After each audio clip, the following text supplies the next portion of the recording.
Welcome back to knowledge with AR. Republic ദിനവുമായി ബന്ധപ്പെട്ട ഒരു കുഞ്ഞു പ്രസംഗമാണ് നമ്മൾ ഇന്ന് നോക്കാൻ പോകുന്നത്. ബഹുമാനപ്പെട്ട അധ്യാപകരെ, പ്രിയ സുഹൃത്തുക്കളെ, ഇന്ന് ജനുവരി 26. നമുക്കെല്ലാവർക്കും അറിയാം ഇന്നത്തെ ദിവസത്തിൻ്റെ പ്രത്യേകത. നമ്മുടെ രാജ്യം 77ാം റിപ്പബ്ലിക് ദിനം ആചരിക്കുമ്പോൾ ഏറെ അഭിമാനത്തോടെയാണ് ഞാൻ നിങ്ങളുടെ മുൻപിൽ നിൽക്കുന്നത്.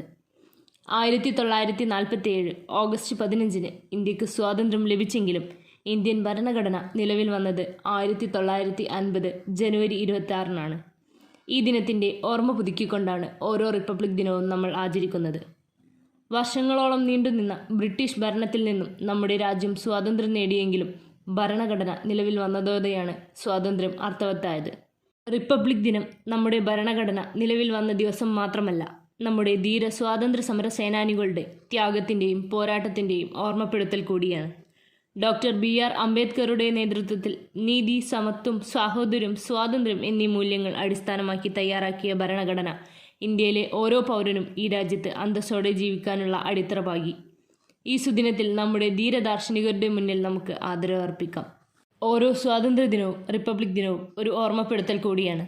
നാളത്തെ ഇന്ത്യയെ നയിക്കേണ്ടത് ഞാനും നിങ്ങളും അടങ്ങുന്ന പുതുതലമുറയാണെന്ന്. നമ്മുടെ പൂർവികർ നേടിത്തന്ന സ്വാതന്ത്ര്യം കാത്തുസൂക്ഷിക്കേണ്ടത് നമ്മുടെ കർത്തവ്യമാണ്. അതുകൊണ്ട് തന്നെ നമ്മുടെ രാജ്യത്തിൻ്റെ ഭരണഘടന സംരക്ഷിച്ചു കൊള്ളാമെന്നും നമുക്ക് ലഭിച്ചിട്ടുള്ള അവകാശങ്ങൾ ആസ്വദിക്കുന്നതോടൊപ്പം ആത്മാർത്ഥതയോടെയും അർപ്പണബോധത്തോടെയും കൂടി നമ്മുടെ കടമകളും ഉത്തരവാദിത്തങ്ങളും നിറവേറ്റുമെന്നും നമുക്ക് പ്രതിജ്ഞ ചെയ്യാം. ഒരിക്കൽ കൂടി എല്ലാവർക്കും എൻ്റെ റിപ്പബ്ലിക് ദിനാശംസകൾ നേർന്നുകൊണ്ട് ഞാൻ എൻ്റെ വാക്കുകൾ ഉപസംഹരിക്കുന്നു. ജയ് ഹിന്ദ്.